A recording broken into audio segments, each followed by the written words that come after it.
बिस्मिल्लाहिर्रहमानिर्रहीम। हुजूर अकरम सल्लल्लाहु अलैहि वसल्लम ने फरमाया, मरने के बाद मुर्दे की कब्र में सबसे पहली हरकत क्या होगी? जानने के लिए वीडियो को आखिर तक ज़रूर देखिएगा।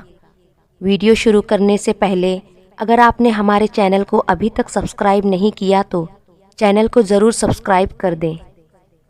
अज़ाब कब्र से मुराद बरज़ख में होने वाला अज़ाब है।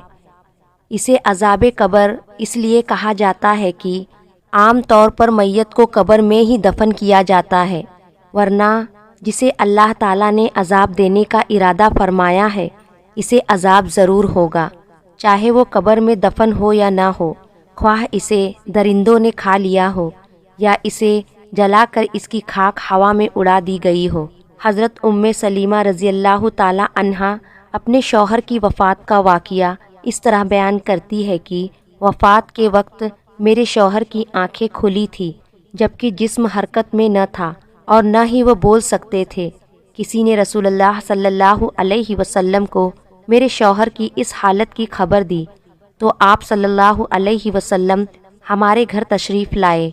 जब नबी करीम मेरे शौहर के पास आए तो मैंने देखा कि मेरे शौहर की आंखें खुली है, तो इन्होंने अपने हाथ मुबारक से आंखें बंद करते हुए फरमाया, जब मौत का फरिश्ता इंसान की रूह कब्ज़ करता है तो मरने वाले की आंखों की रोशनी भी रूह के साथ चली जाती है। जब नबी करीम सल्लल्लाहु अलैहि वसल्लम के मुंह से ये अल्फाज निकले तो घर वालों ने रोना शुरू कर दिया कि अबू सलमा रज़ियल्लाहु ताला अन्हु अब इस दुनिया में नहीं रहे। आप सल्लल्लाहु अलैहि वसल्लम ने फरमाया कि मरने वाले को हमेशा अच्छे अल्फाज में याद किया करो, क्योंकि इस वक्त फरिश्ते पास होते हैं। मैयत के इर्द गिर्द बैठे हुए लोग जो बातें करते हैं, फरिश्ते इनकी बातों पर आमीन कहते हैं। फिर नबी करीम सल्लल्लाहु अलैहि वसल्लम ने अल्लाह ताला से दुआ की, ऐ अल्लाह, अबू सलमा को कब्र के अजाब से महफूज फरमा और इसको अपने ख़ास बंदों में शामिल कर ले जिन पर तेरा ख़ास करम है। इनकी कब्र पर अपनी रहमतें फरमाना और कब्र को नूर से माला माल कर देना। नबी करीम सल्लल्लाहु अलैहि वसल्लम की इस दुआ से साबित होता है कि जब मुसलमान विसाल कर जाता है तो अल्लाह ताला मुसलमानों की कब्र में नूर और रहमतें अता करता है, जबकि गैर मुस्लिम मरता है तो अल्लाह ताला इसकी कब्र को तंग और अजाब से भर देता है। इस दुनिया से पर्दा करने के बाद इंसान के लिए सबसे खतरनाक पहली मंजिल कब्र ही है। अगर इंसान अपनी पहली मंजिल यानी कब्र के अजाब से बच जाए तो इसके लिए बाकी सब मंजिलें पार करना कोई मुश्किल नहीं रह जाता। इसीलिए नबी करीम सल्लल्लाहु अलैहि वसल्लम ने फरमाया कि इंसान को मरने के बाद बहुत सी मंजिलें तय करना पड़ती है, जिनमें सबसे पहली कब्र का अजाब होता है। अगर इंसान कब्र की सख्ती से बच जाए तो दूसरी मंजिलें इसके लिए आसान हो जाती है। एक दफ़ा नबी करीम सल्लल्लाहु अलैहि वसल्लम कब्रिस्तान से गुज़र रहे थे तो रसूल अकरम ने कब्र का अजाब बयान करते हुए फरमाया कि मुझे अगर इस बात का डर ना होता कि तुम मैयत को कब्र में दफनाना छोड़ दोगे तो मैं अपने रब करीम से दुआ फरमाता कि वह तुम लोगों को भी कब्र के अजाब से आगाह कर देता।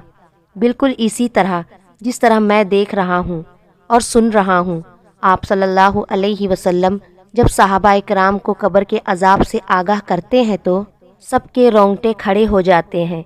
हज़रत मोहम्मद सल्लल्लाहु अलैहि वसल्लम का फरमान है कि मरने के बाद कब्र इंसान की पहली सीढ़ी है। जिस बंदे की ये मंजिल आसान हो गई तो बाकी सब मंजिलें इसके लिए आसान कर दी जाती है। जिसने इस मंजिल से आसानी हासिल न की तो इसके लिए दूसरी मंजिलें अबूर करना बहुत ही मुश्किल हो जाता है। नबी करीम सल्लल्लाहु अलैहि वसल्लम ने फरमाया कि मैंने आज तक कब्र से सख्त तरीन मंजर कभी नहीं देखा। नबी करीम का फरमान मुबारक है कि मैयत को जब कब्र में दाखिल करके घर की तरफ लौटते हैं तो मैयत लोगों के चलने की आवाज़ को अच्छी तरह सुन रही होती है। अगर मरने वाला सच्चा मुसलमान है तो नमाज इसके सर की तरफ, रोज़ा इसके दाएं तरफ, ज़कात इसके बाएं तरफ और दूसरे जितने भी इसके नेक आमाल होते हैं वह इसके पाँव की तरफ से आ जाते हैं। और जब भी कब्र का अजाब इसके पास आता है तो نماز، روزہ، حج، زکوٰۃ، صدقہ و خیرات، اس کے نیک اعمال اس کی حفاظت کرتے ہیں۔ پھر اس سے کہا جاتا ہے کہ بیٹھ جاؤ، چنانچہ وہ بیٹھ جاتا ہے۔ اس کو سورج ایسے دکھائی دیتا ہے جیسے غروب ہونے کو ہو۔ پھر اس سے کہا جاتا ہے کہ تم اس شخص کے بارے میں جو تم میں مبعوث ہوا تھا کیا کہتے ہو؟ اس کے متعلق کیا گواہی دیتے ہو؟ وہ کہتا ہے مجھے ذرا نماز پڑھ لینے دو۔ اسے کہا جاتا ہے کہ تم عنقریب یہ کام کر لو گے۔ پہلے اس سوال کا جواب دو کہ تم اس شخص کے بارے میں جو تم میں مبعوث ہوا تھا کیا کہتے ہو اور کیا گواہی دیتے ہو؟ وہ گواہی دے گا کہ رسول اللہ صلی اللہ علیہ وسلم اللہ تعالیٰ کے آخری نبی ہے جو اللہ تعالیٰ کا دین لے کر تشریف لائے۔ پھر اس سے بولا جائے گا کہ اس یقین کے ساتھ تم حیات رہے اور اس پر تم کو دنیا سے اٹھا لیا گیا اور اس کے ساتھ تم کو دوبارہ زندہ کیا جائے گا۔ ان سب باتوں کے بعد اس کے لیے جنت کا دروازہ کھولا جاتا ہے۔ وہ قبر میں ہی جنت کو دیکھ کر بہت خوش ہوتا ہے۔ پھر اس کو جہنم کا دروازہ کھول کر دکھایا جاتا ہے اور کہا جاتا ہے اگر تیرے اعمال اچھے نہ ہوتے تو تم کو جہنم کے گہرے حصے میں ڈال دیا جاتا تھا۔ نیک بندوں کی قبر کو اللہ تعالیٰ کشادہ اور نور سے منور فرما دیتا ہے۔ روح کو اعلیٰ قسم کا عطر لگا کر پاکیزہ جگہ پر رکھ دیا جاتا ہے۔ غیر مسلم کے بارے میں یہ فرمان ہے کہ جب قبر کا عذاب ان کے جسم پر آتا ہے تو ان کے ارد گرد کوئی بھی نیک اعمال نہیں ہوتے جو ان کی حفاظت کر سکے۔ پھر اس کافر کو حکم دیا جاتا ہے کہ یہاں پر بیٹھ جاؤ تو وہ ڈرتا ڈرتا بیٹھ جاتا ہے۔ اس کو آخری نبی صلی اللہ علیہ وسلم کے بارے میں پوچھا جائے گا تو وہ کچھ نہیں بتا سکے گا کہ یہ کون ہے۔ پھر ان کو محمد صلی اللہ علیہ وسلم کے بارے میں بتایا جائے تو وہ جواب دے گا کہ میرے علم میں نہیں ہے کہ محمد صلی اللہ علیہ وسلم کون ہے۔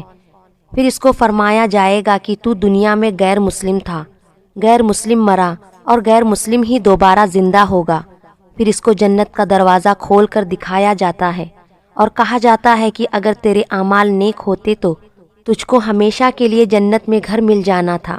پھر اس کو وہاں سے جہنم میں لے جایا جائے گا اور کہا جائے گا کہ تو نے ہمیشہ ہی گناہوں کو پسند کیا ہے، اس لیے تیرا ٹھکانہ یہ جہنم ہے۔ وہ جہنم کو دیکھ کر حیران ہوگا اور کہے گا کہ کاش میرا بھی نامہ اعمال نیک ہوتا اور مجھے جنت میں داخل کر دیا جاتا۔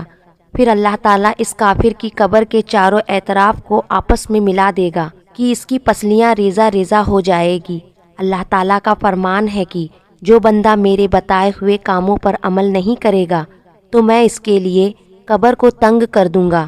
حضرت ابن عمر رضی اللہ تعالیٰ عنہ سے روایت ہے کہ رسول اللہ صلی اللہ علیہ وسلم نے ارشاد فرمایا جب انسان کا انتقال ہو جاتا ہے تو اس پر صبح و شام اس کا ٹھکانہ پیش کیا جاتا ہے۔ اگر وہ اہل جنت میں سے ہے تو جنت والوں کا مقام اور اگر اہل جہنم میں سے ہے تو جہنم والوں کا مقام اس کو دکھایا جاتا ہے۔ پھر کہا جاتا ہے کہ تیرا ٹھکانہ ہے یہاں تک کہ اللہ تجھ کو قیامت کے دن اٹھائے گا۔ اسی طرح حضرت عائشہ رضی اللہ تعالیٰ عنہا سے روایت ہے کہ ایک یہودی عورت ان کے پاس آئی اور اس نے عذاب قبر کا ذکر کرتے ہوئے حضرت عائشہ رضی اللہ تعالیٰ عنہا کو دعا دی، اللہ تعالیٰ آپ کو عذاب قبر سے بچائے۔ حضرت عائشہ رضی اللہ تعالیٰ عنہا نے رسول اللہ صلی اللہ علیہ وسلم سے اس بابت سوال کیا کہ کیا واقعی عذاب قبر ہوتا ہے؟ تو رسول اللہ صلی اللہ علیہ وسلم نے فرمایا جی ہاں، عذاب قبر برحق ہے۔ حضرت عائشہ رضی اللہ تعالیٰ عنہا فرماتی ہے اس کے بعد میں نے رسول اللہ صلی اللہ علیہ وسلم کو ہمیشہ دیکھا کہ ہر نماز میں آپ عذاب قبر سے پناہ مانگتے تھے۔ حضرت قتادہ رحمۃ اللہ علیہ فرماتے ہیں کہ عذاب قبر کے 3 حصے ہیں، 1/3 عذاب پیشاب سے نہ بچنے کے سبب، 1/3 غیبت کے سبب اور 1/3 چغل خوری کے سبب ہوتا ہے۔ اللہ پاک ہمیں قبر کے سختیوں اور عذاب سے محفوظ رکھے۔ ہمیں قبر میں نبی کریم صلی اللہ علیہ وسلم کی پہچان نصیب فرمائے۔ آمین۔ کمنٹ سیکشن میں آمین لکھنا مت بھولیے گا۔